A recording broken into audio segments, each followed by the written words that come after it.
Jimmy in Moscow, Idaho. Who knew there was a place called Moscow, Idaho? I guess there's a bunch of Russians originally went there. Okay, anyway, what do I know? Hey, Paul, thanks for the many informative video clips on YouTube. You're welcome. And congratulations on the new FR30.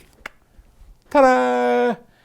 I'm a user of the Stellar Strata amp and the Stellar Phono preamplifier. Good stuff.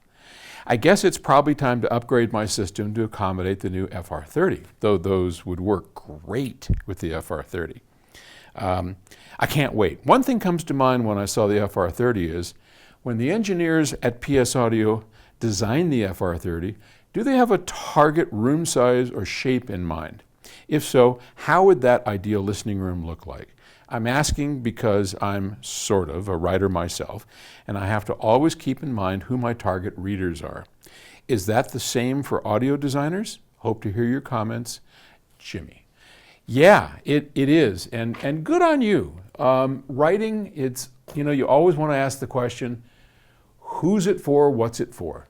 And when you're writing, who are you writing to?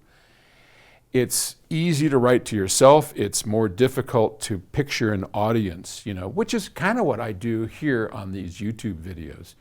I have this mythical person that I'm talking one-on-one, and I don't always get it right, but anyway. Yeah. Do we design these speakers with a specific room size in mind? No.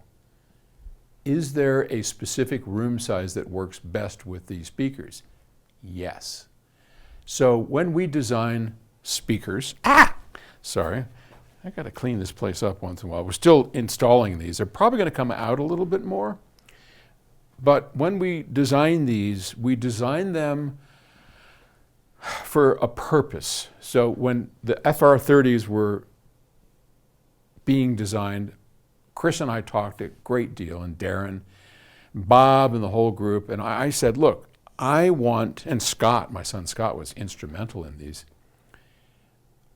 we want to have a speaker to launch the line that can compete with the Infinity IRS-5. I at one point called it the IRS killer, which is a little audacious, but wait, me audacious? Yeah, right.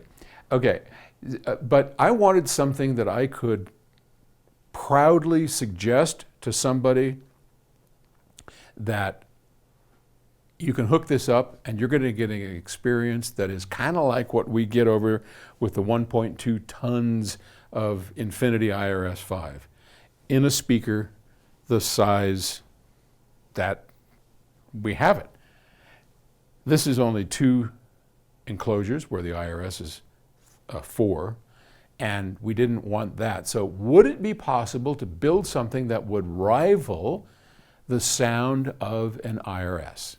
And the answer was yes, but in order to do that, we're going to need to have a lot of woofers. Woof, woof, woof, woof, woof, woof, woof.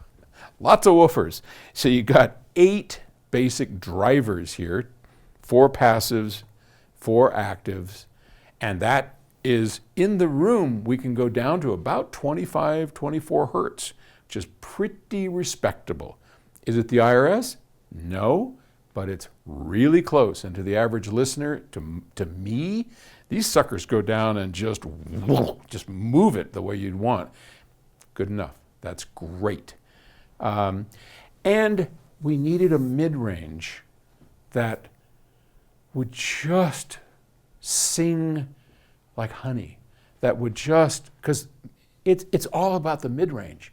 The mid-range is where all the magic happens. Sure, you got to move the floor and you got to have bass, but the magic happens with the mid-range. And that was the key.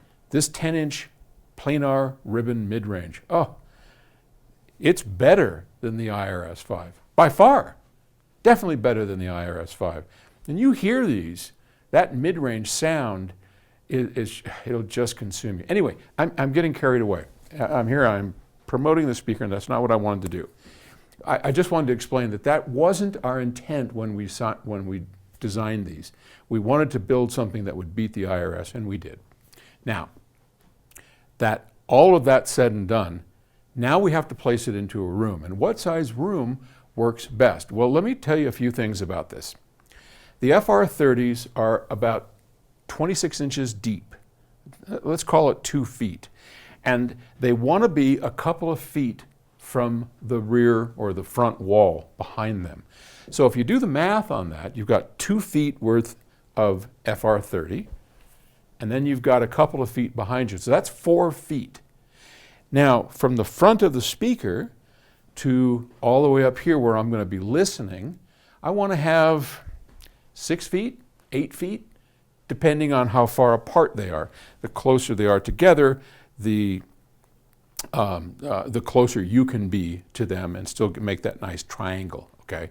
So depending on the width of the room and all that, you want to have the 4 feet and then another 6 or 8 feet to your listening position, and you don't want your listening position to be right up against the back wall, right? So that means 4 foot, let's call it 8 foot, that's 12 feet to where your listening position is, and then you want to have a couple of feet behind you. So I say the minimum room size for the FR30 is about 14 feet long. I mean, longer is great, but if you got 14 feet, I think you're going to be good. I'm going to kill myself on these things.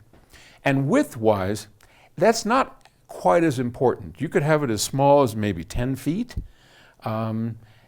Bigger is always better, 12 feet. And then you're going to want to do, if it really is narrow, you're going to want to do some sidewall work over here, which we still have yet to do. We probably put more of these panels over here. But that's basically what you're looking at. About a 14-foot long room is going to be ideal for these guys. Now, if you have something smaller, they will still work. You can push the FR30s up against the back wall just about, maybe 1 foot, which is going to buy you another foot or two. And there's a adjustment on the back, a baffle step adjustment, that allows you to change the EQ of the speaker to help with being up against the front wall. But in general, that's the way I would want to see the room in order for the FR30s to really sing and show you what I'm talking about when I say they are better than the IRS-5. Okay, hope you get a pair. Thanks. Talk to you later.